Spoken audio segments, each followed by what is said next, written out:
بسم اللہ الرحمن الرحیم۔ آپ کو اردو کی کتاب میں خوش آمدید۔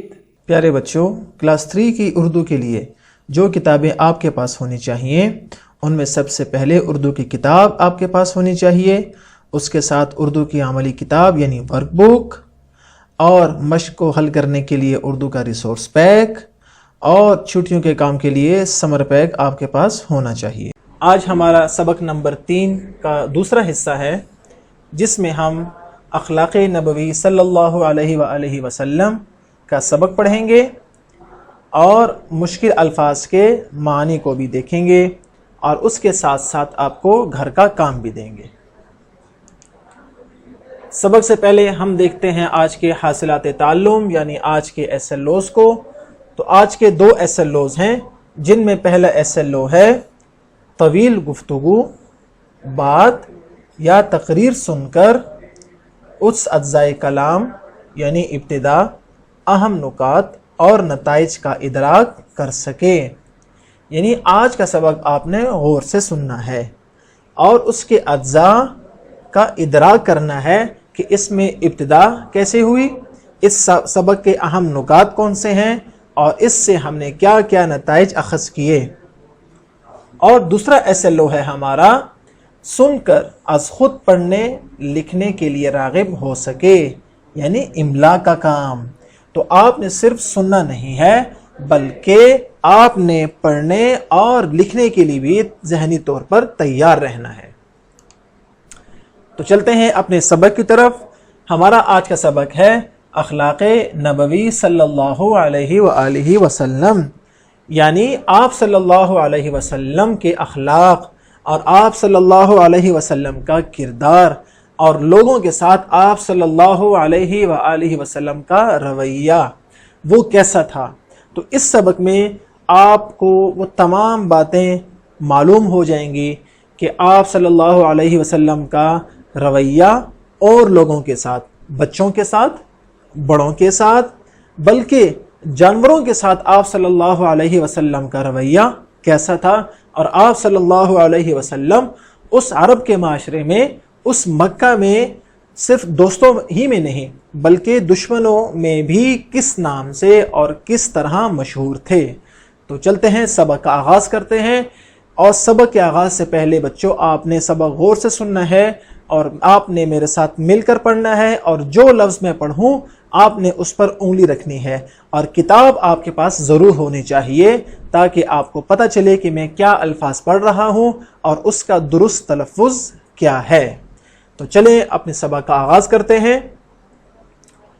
اللہ تعالی نے حضرت محمد صلی اللہ علیہ وآلہ وسلم کو تمام جہانوں کے لیے رحمت بنا کر بھیجا، یعنی اللہ تعالیٰ نے آپ صلی اللہ علیہ وسلم کو تمام جہانوں کے لیے، صرف دنیا کے لیے نہیں بلکہ تمام جہانوں کے لیے رحمت بنا کر بھیجا۔ اور وہ آیت تو آپ نے سنی ہوگی اور آپ کو یاد ہوگی، وَمَا أَرْسَلْنَاكَ إِلَّا رَحْمَةً لِلْعَالَمِينَ۔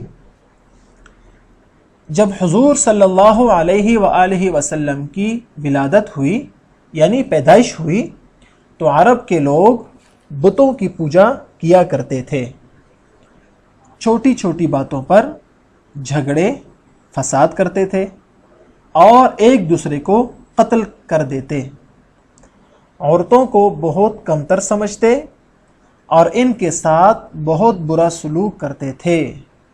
یہ ہے بچوں ہمارا پہلا پیراگراف۔ اس پیراگراف میں آپ صلی اللہ علیہ وسلم کی پیدائش کے وقت، ولادت کا مطلب پیدائش، آپ صلی اللہ علیہ وسلم کی پیدائش کے وقت عرب کے حالات بتائے گئے ہیں۔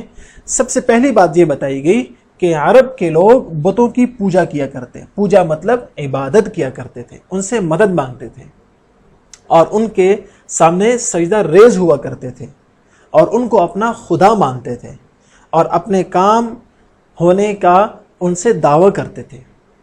دوسرا مسئلہ کیا تھا؟ چھوٹی چھوٹی باتوں پر جھگڑے فساد کرنا، یعنی معمولی باتوں پر لڑائیاں کرنا اور ایک دوسرے کو قتل تک کر دیتے تھے۔ اگلی بات کیا ہے کہ عورتوں کو، خواتین کو بہت کم تر سمجھتے اور ان کو اچھا سلوک کا نشانہ نہیں بلکہ برے سلوک کا نشانہ بناتے تھے، عورتوں کو اپنے سے کم سمجھتے تھے اور مردوں کو برتر سمجھتے تھے۔ تو یہ ان میں مسائل تھے۔ اب چلتے ہیں اگلے پیراگراف کی طرف۔ آپ صلی اللہ علیہ وآلہ وسلم بچپن ہی سے بلند اخلاق کے مالک تھے۔ آپ صلی اللہ علیہ وسلم کی عادات دوسرے بچوں سے مختلف تھیں۔ آپ صلی اللہ علیہ وسلم نے فضول کھیلوں میں کبھی بھی حصہ نہ لیا، ہمیشہ صاف ستھرے رہتے، بہت کم گو تھے اور کبھی جھوٹ نہیں بولتے تھے، ہمیشہ جو بات کہتے سچ کہتے، غریبوں اور کمزوروں کی مدد کرتے اور کبھی کسی سے لڑائی جھگڑا نہیں کرتے تھے۔ یہ ہمارا پیرا نمبر 2 ہے۔ اس دوسرے حصے میں آپ صلی اللہ علیہ وآلہ وسلم کی کچھ اچھی عادات اور کچھ اچھی اخلاقیات کو بتایا گیا ہے۔ وہ کیا ہے؟ آپ صلی اللہ علیہ وسلم بچپن ہی سے بلند اخلاق کے مالک تھے، یعنی ایسا نہیں تھا کہ بچپن میں نہیں بلکہ جوانی میں آپ صلی اللہ علیہ وآلہ وسلم کے اخلاق اچھے ہوں، نہیں بلکہ بچپن ہی سے آپ صلی اللہ علیہ وسلم کے اخلاق بلند تھے اور معیاری تھے اور اونچے تھے۔ آپ صلی اللہ علیہ وسلم کی عادات دوسرے بچوں سے مختلف تھیں، یعنی جیسے دوسرے بچے تھے آپ صلی اللہ علیہ وسلم کی عادات ویسی نہیں تھی بلکہ ان سے مختلف تھیں۔ اور کیسے مختلف تھی؟ ایسے کہ آپ صلی اللہ علیہ وسلم نے کبھی فضول کھیلوں میں حصہ نہ لیا، یعنی کبھی فضول کھیل میں حصہ نہیں لیا، اور ہمیشہ صاف ستھرے رہتے۔ آپ صلی اللہ علیہ وسلم گندگی کو ناپسند فرماتے اور بلکہ ہمیشہ صاف ستھرے رہتے، اور آپ صلی اللہ علیہ وسلم کا لباس بھی ہمیشہ صاف ستھرا رہتا۔ تو بچوں آپ کو بھی ہمیشہ صاف ستھرا ہی رہنا چاہیے۔ اگلی صفت ہے بہت کم گو تھے، یعنی آپ صلی اللہ علیہ وسلم بہت کم گفتگو فرماتے تھے، زیادہ نہیں بولتے تھے، اور اس کے بعد فرمایا کبھی جھوٹ نہیں بولتے تھے۔ تو پیارے بچوں ہمیں بھی کبھی جھوٹ نہیں بولنا چاہیے تاکہ آپ صلی اللہ علیہ وسلم کی سنت اور احکامات پر ہم بھی عمل کرنے والے بن جائیں۔ آپ اس پر عمل کریں گے نا؟ شاباش۔ اور آپ صلی اللہ علیہ وسلم ہمیشہ سچ کہتے، غریبوں اور کمزوروں کی مدد کرتے تھے اور کبھی کسی سے لڑائی جھگڑا نہیں کرتے تھے، کیونکہ لڑائی جھگڑا کرنا اچھی عادت نہیں ہے۔ اگلے پیراگراف کی طرف چلتے ہیں۔ آپ صلی اللہ علیہ وآلہ وسلم اپنے اعلیٰ اخلاق کی وجہ سے لوگوں میں مشہور ہو گئے۔ جب بھی سچائی اور دیانت داری کا ذکر ہوتا تو سب کی توجہ حضرت محمد صلی اللہ علیہ وآلہ وسلم کی طرف جاتی تھی۔ آپ صلی اللہ علیہ وآلہ وسلم جب جوان ہوئے تو تجارت کرنے لگے۔ تجارت میں آپ صلی اللہ علیہ وآلہ وسلم کی سچائی اور دیانت داری کی شہرت دور دور تک پھیل گئی۔ لوگ آپ کو صادق اور امین کے لقب سے پکارنے لگے۔ اب دیکھیں بچپن کے بعد جوانی کا زمانہ آیا تو جوانی میں بھی آپ صلی اللہ علیہ وآلہ وسلم کے اخلاق اور مزید نکھرنا شروع ہو گئے اور مزید اچھے ہونا شروع ہو گئے۔ بچپن کی اچھی عادات اور اس کے بعد جوانی کی اچھی عادات جب مل گئیں تو لوگوں میں آپ صلی اللہ علیہ وسلم کی شہرت ہو گئی اور آپ صلی اللہ علیہ وسلم مشہور ہو گئے، اور اتنے مشہور ہو گئے کہ جب بھی کوئی آدمی سچائی کی بات کرتا اور جب بھی کوئی آدمی دیانتداری کی بات کرتا اور کسی قسم کا ذکر ہوتا تو سب کی توجہ کس طرف جاتی؟ حضرت محمد صلی اللہ علیہ وآلہ وسلم کی طرف۔ اور جب آپ صلی اللہ علیہ وسلم جوان ہو گئے اور تجارت کرنے لگے، کاروبار کرنے لگے، تو اس سچائی اور دیانتداری کی وجہ سے آپ صلی اللہ علیہ وسلم کی شہرت دور دور تک بھی پھیل گئی، اور یہاں تک پھیل گئی کہ لوگ آپ کو صادق یعنی سچا اور امین یعنی امانت دار کے لقب سے بلانے لگے اور یاد کرنے لگے۔ یہ ہمارا پیرا نمبر 3 تھا۔ پیراگراف نمبر 4 کیا ہے؟ اعلان نبوت کے بعد کافر آپ صلی اللہ علیہ وسلم کے دشمن ہو گئے اور آپ صلی اللہ علیہ وسلم کو تنگ کرنے لگے، لیکن آپ صلی اللہ علیہ وسلم نے ہمیشہ صبر سے کام لیا۔ آپ صلی اللہ علیہ وسلم اپنے بدترین دشمن کو بھی معاف کر دیا کرتے تھے۔ آپ صلی اللہ علیہ وآلہ وسلم بچوں سے بے حد پیار کرتے تھے، نہ صرف مسلمانوں کے بچوں بلکہ کافروں کے بچوں سے بھی پیار و محبت سے پیش آتے تھے۔ بچوں کو سلام کرنے میں پہل کرتے، بچے بھی آپ صلی اللہ علیہ وسلم سے بہت محبت سے پیش آتے۔ انسانوں کے ساتھ ساتھ جانوروں کے لیے بھی آپ صلی اللہ علیہ وسلم کے دل میں نرم گوشہ تھا۔ وہ کسی کو اپنے جانور پر ظلم کرتے دیکھتے تو بہت ناراض ہوتے تھے۔ آپ صلی اللہ علیہ وآلہ وسلم کے اعلیٰ اخلاق کی وجہ سے بہت سے کفار اسلام کے دائرے میں داخل ہو گئے۔ ہجرت مدینہ کے وقت آپ صلی اللہ علیہ وآلہ وسلم کا عدل و انصاف دیکھ کر مدینے کے لوگ بھی آپ صلی اللہ علیہ وآلہ وسلم کے اخلاق سے متاثر ہوئے بغیر نہ رہ سکے۔ تو بچوں یہ ہے ہمارا پیراگراف نمبر 4۔ اس میں آپ صلی اللہ علیہ وسلم کی کچھ مزید اعلیٰ اخلاق کی طرف اشارہ کیا گیا ہے۔ پہلا کیا؟ بچوں سے محبت کرنا، چاہے وہ بچے مسلمانوں کے ہوں یا کافروں کے۔ آپ صلی اللہ علیہ وسلم ان سے پیار سے محبت سے پیش آتے، اور اتنی محبت سے پیش آتے کہ بچوں کو سلام کرنے میں پہل کرتے، یعنی پہلے آپ صلی اللہ علیہ وسلم بچوں کو سلام کر لیتے، اور ظاہر ہے بچے بھی آپ صلی اللہ علیہ وسلم سے بہت محبت سے پیش آتے تھے۔ انسانوں کے ساتھ ساتھ یہ نہیں کہ آپ صلی اللہ علیہ وسلم صرف انسانوں کے ساتھ بلکہ جانوروں کے لیے بھی آپ صلی اللہ علیہ وسلم کے دل میں نرم گوشہ تھا، یعنی آپ صلی اللہ علیہ وسلم کے دل میں جانوروں کا بھی خیال موجود تھا۔ اور جب آپ صلی اللہ علیہ وسلم دیکھتے کہ کوئی اپنے جانور کو تنگ کر رہا ہے یا اپنے جانور پر اس کی ہمت اور طاقت سے زیادہ بوجھ لاد دیا ہے، یا کوئی کسی جانور کے گھر میں گھس کر اس کو تنگ کر رہا ہے، تو آپ صلی اللہ علیہ وسلم یہ ظلم دیکھتے تو بہت ناراض ہوتے، اور آپ صلی اللہ علیہ وسلم کی ان اعلیٰ اخلاق کی وجہ سے بہت سے کافر وہ اسلام لے آئے۔